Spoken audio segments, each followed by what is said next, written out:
7e festival In and Out le 30 avril prochain. Au programme, plus de 30 films venus du monde entier et autant de courts-métrages avec une nouveauté cette année, une compétition officielle. Pascal Massa, Yannick Fournigo.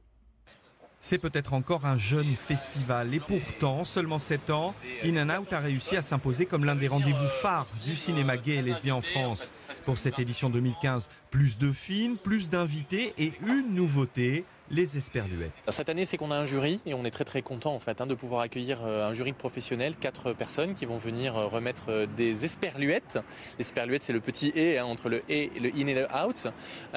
Sinon, la programmation est une programmation très riche, très dense. En avant-première, notamment cette année, Gilda de Julien Cadieux. Le documentaire revient sur l'incroyable vie de Jean Gilda, français expatrié au Québec dans les années 50 et qui connaîtra la gloire en travesti.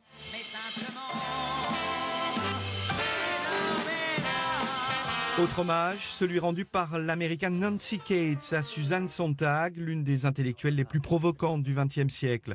Au travers d'archives, du témoignage de ses amis, de ses amantes aussi, le documentaire revient sur la vie hors norme de cette icône féministe. Côté fiction, mention spéciale à True Love. Le film multiprimé à l'international décrit l'amour fou entre deux femmes que 30 années séparent. Au total, 30 longs métrages, autant de courts et une thématique forte cette année, le coming out. C'est en fait le deuxième acte en fait de la naissance d'un homosexuel comme homosexuel, c'est-à-dire que l'acceptation elle commence par soi-même et son homosexualité, je suis différent et ensuite il faut le faire accepter aux autres. Comme chaque année, In and Out s'exportera 3 jours à Cannes. Coup d'envoi de cette édition le 30 avril prochain.